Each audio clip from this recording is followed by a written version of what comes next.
Mù khơ thanh chùa.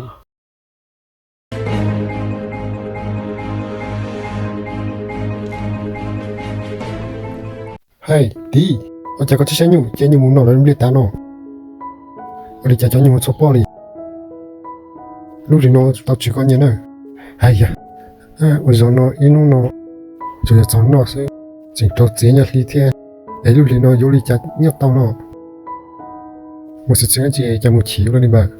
Một bữa cho dù nó khác, nhưng muốn nào lên biết ta. Cho chỉ cho chế nhật lý, ta chỉ nên chỉ bao nhiêu nhau đi chả là. Vì này chỉ được tôi ta thằng gió. Nhưng nó chỉ là một ôn lý do sự.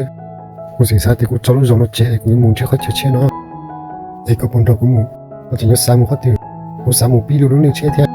Để xin mà chúng ta mà học kế đi, cô tao nói tiền lúc cho nó bố sang rồi, nhưng mỗi lúc khó thành chuột lo hành đi, như kiểu là một khơi cho một mùa. Thế thì tao nhẹ, cho là dọn dẹp nó, thế thì chỉ chết là lợn. Cô đi tới dùng hành lý, thằng đó yêu luôn nữa, giờ lên tới ta kỳ sinh giỏi một ta xin bỏ, tao mà ta kỳ sinh giỏi mà đi mua. Sẽ chỉ nhớ trong đời nó nè.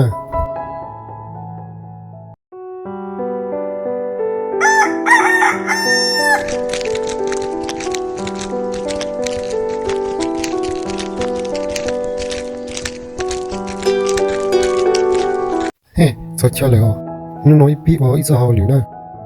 Linh mà, nếu tao bỏ đồ lúc này chia là, cú sáng lúc trong đoàn đấy. Để rồi một thanh thế, ta xin nói ý chủ tao sẽ phải, họ khơi nhau cho sáng lúc to.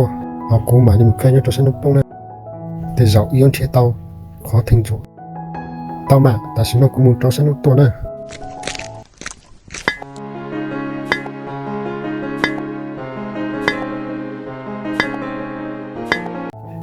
mà thành chủ lại để giàu cho tao như là nó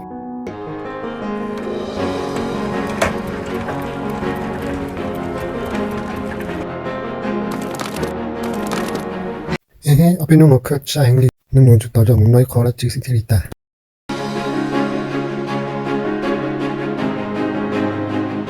chỉ nhận tiền ở bên nó họ lùi sai hành lý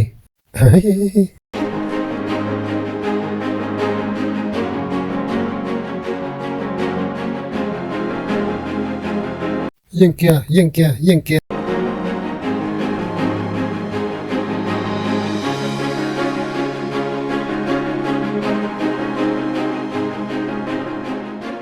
lúc bạn đấy nó yêu chọn chia, có tụi bạn này có sát tu, em muốn cho họ tiêu, tôi có bao nhiêu tí nhau tụi lang hà là chi tiêu có yêu tiêu nó, đi chơi có yêu chọn nhiều luôn đi, bữa sáng thì có cái tao听到anh thì rồi muốn nuôi bao, thầu có một chỗ sáng bông là, có cú sĩ dỗ vào lửa hành đi, để xí mà, để xí đi chả, nút thì cũng được khai tao ít chế thành cha chẳng muốn đàn trong mùa ta bỏ từ là cú xín bọn đấy đi thanh tao rồi đi tới thì rồi cho có khơi đi bỏ rồi chả nó nói có chọn nhớ rồi đi cú sát tao hay tiền khơi chế nuôi một lúc ta sự cú sát nó ca sát na rong sát sẽ cái xin chờ sát tao ít cho luôn cầu nhóc dễ là quý sa nó tình cũng một khơi chịu cho cũng nói nút hơn nút sự cho thằng tới họ tình một tiếng này cho những tôi khơi là thằng đây cũng muốn chỉ ta bảo từ lại thì tao tự là ozone cho những người nó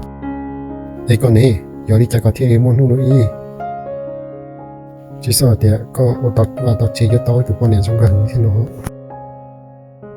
cũng lo vấn đề cũng khơi thành nhà lấy có thiết sự để sẽ cho nhân đây cũng cho nó in gì sinh đôi lý chế cũng cho lần tiếng này cũng khơi cho cũng yêu linh tới thì tao nhân tao đua cho nên người nó cũng thì lúc khó chịu nó nhớ để cho thanh Elimon nó